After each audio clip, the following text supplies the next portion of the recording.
Scene 6. Christmas Day, 2019. A terrible storm rages outside. Kelly, Frank, Madison, and Brandon are in the holiday-decorated family room, but the mood is somber.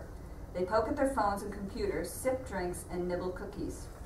Chip is brightly lit, flipping through web pages and occasionally muttering the text to himself. When are we going to open presents? When Faye gets here. In that case, maybe we should wait till next year. Shut it. She said she's on her way. She'll get here when she gets here. Crazy fool girl. Frank? Making us sit around waiting like this on Christmas. She didn't make the storm, Frank. God did. Yeah, but Faye thinks it's our fault for using electricity and driving cars.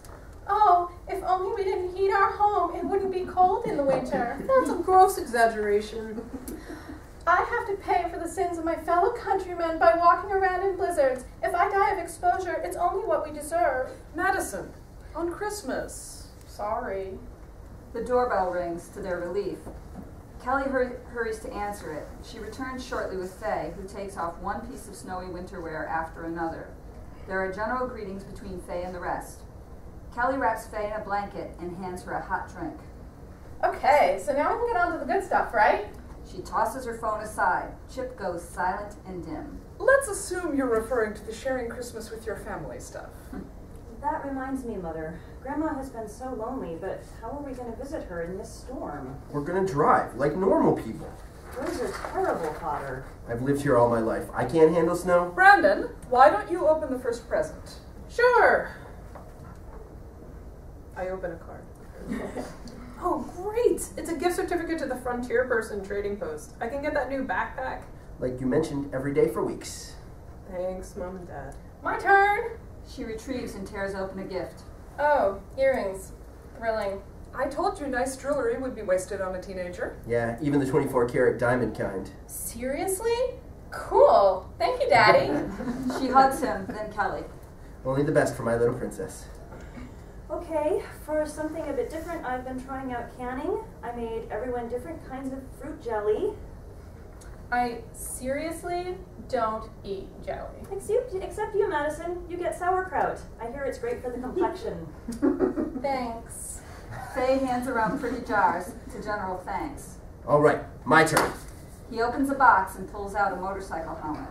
Aw, sweetie. He and Kelly kiss. God knows why I even bother protecting your brain. The power goes out. Madison squeaks. Frank and Brandon grumble. Kelly sighs. Faye freezes. The noise of the storm is more pronounced. The room is dim. Well, this sucks.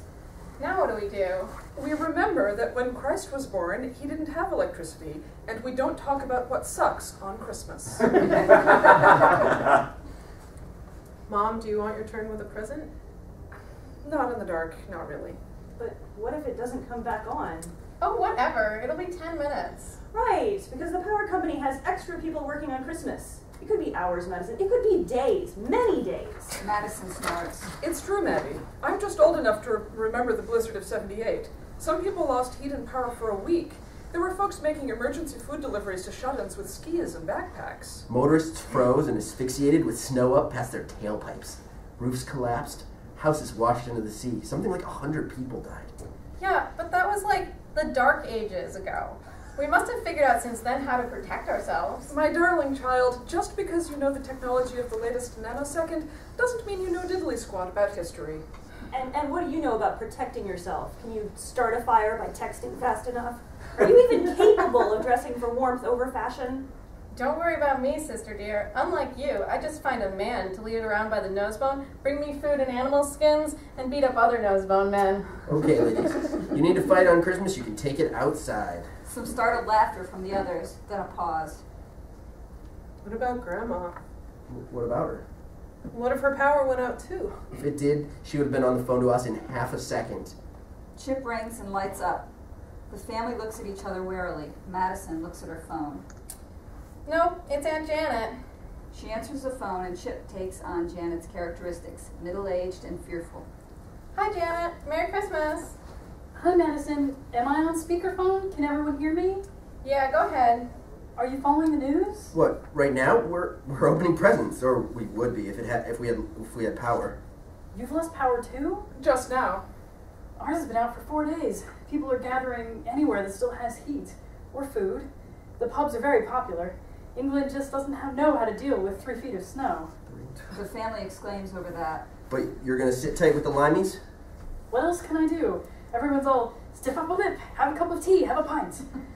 No one knows when the markets will reopen, let alone the airports. It's bad, Frank. I told you not to move there. Have you talked to Cordelia? No, this is the first time I've had cell service. Is she worried about me? In her way? Well, I'll call her next to let her know I'm alive at least. I'm trying to keep this short, get calls out while I can. There's another storm headed our way. I just wanted to let you know what's going on. Thanks, Janet. Bye, sis. Talk to you soon. Bye. Chip goes quiescent and dim. There's a long silence apart from the raging storm. We could light some candles. What, do we have any? There are Christmas candles there on the shelf. She and Kelly retreat and start lighting them. Chip chimes and lights up. Madison checks her phone. There's a city alert with info about the power outage. They say, Come on, spit it out. due to the severity of the storm and the difficult on-the-ground conditions, many residents of Halcyon may find themselves without power for at least 1 day and perhaps an indeterminate number of further days. Jesus H. Christ on a pogo stick. Madison, it is still Christmas. We should stay upbeat. Maybe we should sing? Oh yeah, let's warble raindrops on roses in the face of the blizzard.